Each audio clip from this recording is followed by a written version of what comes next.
नमस्कार, पीस ॲडमायरर्स ह्या आमच्या यूट्यूब चॅनलमध्ये आपलं सर्वांचं स्वागत। आजचा व्हिडिओ खूप खास आहे, स्पेशल आहे, विशेष आहे का? कारण हा आजचा व्हिडिओ आपला एका खास एकादशीवर आहे।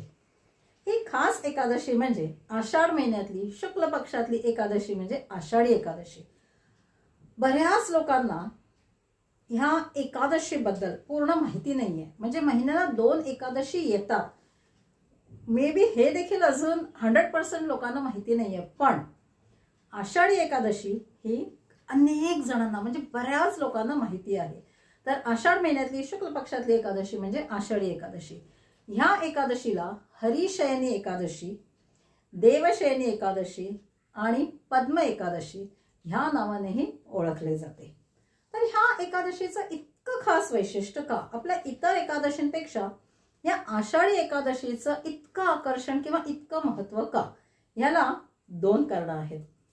पहिली गोष्ट अशी की ह्या एकादशीच्या दिवशी विष्णू भगवान क्षीरसागरात निद्रा अवस्थेत जातात आणि बरोबर 4 महिन्यांनी म्हणजे कार्तिक महिन्याच्या एकादशीला प्रबोधिनी एकादशी ह्या दिवशी ते पुन्हा जागृत अवस्थेत येतात। आणि हा 4 महिन्यांचा काळ म्हणजे आषाढी एकादशी पासून ते कार्तिक महिन्याची एकादशी, कार्तिकी एकादशी तेपर्यंतचा जो हा 4 महिन्यांचा काळ आहे त्याला चातुर्मास म्हणून संबोधला जातो। चातुर्मासाची सुरुवात ह्या एकादशीपासून होते, म्हणून ह्याला विशेष महत्त्व आहे। आणि ह्या एकादशीचं आणखी एक खास वैशिष्ट्य म्हणजे जर मी ह्याचा उल्लेख केला नाही ना तर हा व्हिडिओ अपूर्ण आणि निरर्थक ठरेल, आणि ते म्हणजे पंढरपूरची वारी। शेकडो वर्षांचा इतिहास असलेली आपली पंढरपूरची वारी, नित्य नियमाने लोक पायी चालत पांडुरंगाच्या दर्शनासाठी जातात। अनेक व्हिडिओ आपण वारीचे बघतो। खरंच या वारीचं महत्त्व काय आहे ते या वारीमध्ये उपस्थित राहिल्यावरच तुम्हाला समजेल। तर हे भक्तगण जे आहेत ती जी वारीला जातात तिथे कुठलंही कंपल्शन नसतं, कोणीही फोर्स करून बोलवत नाही, पण त्यांची जी श्रद्धा असते पांडुरंगावरची श्रद्धा तीच त्यांना वारीला घेऊन जाते। आणि त्या वारीची सांगता आषाढी एकादशीच्या दिवशी पांडुरंगाचं दर्शन घेऊन होते। तर हे एक खास वैशिष्ट्य आहे या आषाढी एकादशीचं। ह्या मागची आपण आता एक छोटीशी कथा ऐकूया।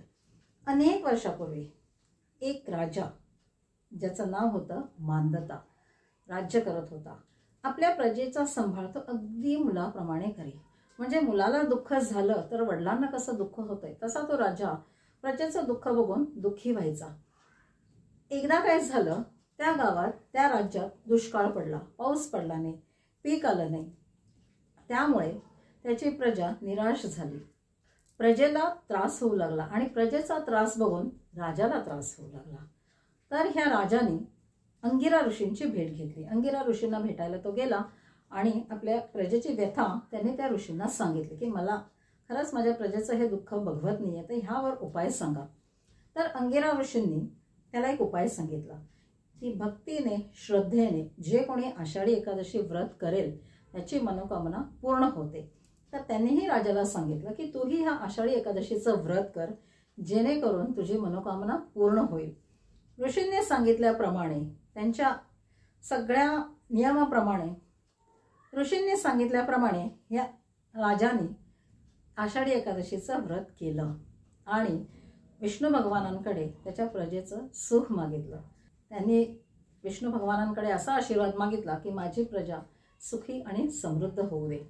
या एकादशीचं फळ म्हणून त्या राज्यात त्या वर्षी भरपूर पाऊस झाला, खूप छान पाऊस झाला, चांगलं पीक आलं आणि त्या राजाची प्रजा सुखी झाली। आणि त्या प्रजेच्या चेहऱ्यावरचं हसू पाहून, त्यांच्या चेहऱ्यावरचं सुख पाहून राजालाही खूप आनंद झाला। तर ही अशी आषाढी एकादशी, मार्गातले प्रॉब्लेम्स दूर करणारी, आयुष्यात सुख समृद्धी आणणारी एकादशी म्हणजे आषाढी एकादशी। जरी लोक वारीला गेले नाही, म्हणजे जरी वारीमध्ये पार्टिसिपेट झाले नाही, तरी लाखो लोक ह्या आषाढी एकादशीच्या दिवशी पंढरपूरला जाऊन पांडुरंगाचं दर्शन घेतात। तर ह्या एकादशीच्या दिवशी उपवास करावा। एकादशीचे नियम तर आता सगळ्यांना माहितीच झाले असतील आमचे व्हिडिओ बघून। एकादशीच्या दिवशी सूर्योदयापासून उपवास करावा आणि तो उपवास द्वादशीच्या दिवशी सोडावा। त्या दिवशी दिवसभर विष्णूंचं नामस्मरण, भजन, कीर्तन ह्याच्यात जास्तीत जास्त वेळ घालवावा। महाविष्णूंना तुळशी अभिषेक, रात्री जागरण करावं, रात्री भजन कीर्तन करावं आणि द्वादशीच्या दिवशी या व्रताची सांगता करावी, म्हणजे द्वादशीच्या दिवशी हा उपवास सोडावा। तर अशी ही आपली एक महत्त्वाची एकादशी म्हणजे आषाढी एकादशी। तर ही जी महत्त्वाची एक छान इंटरेस्टिंग अशी जी एकादशी आहे, तर त्याची माहिती जास्तीत जास्त लोकांपर्यंत पोहोचवा। हा व्हिडिओ जास्तीत जास्त लोकांना शेअर करा आणि हो, आषाढी एकादशीचा उपवास करायला विसरू नका।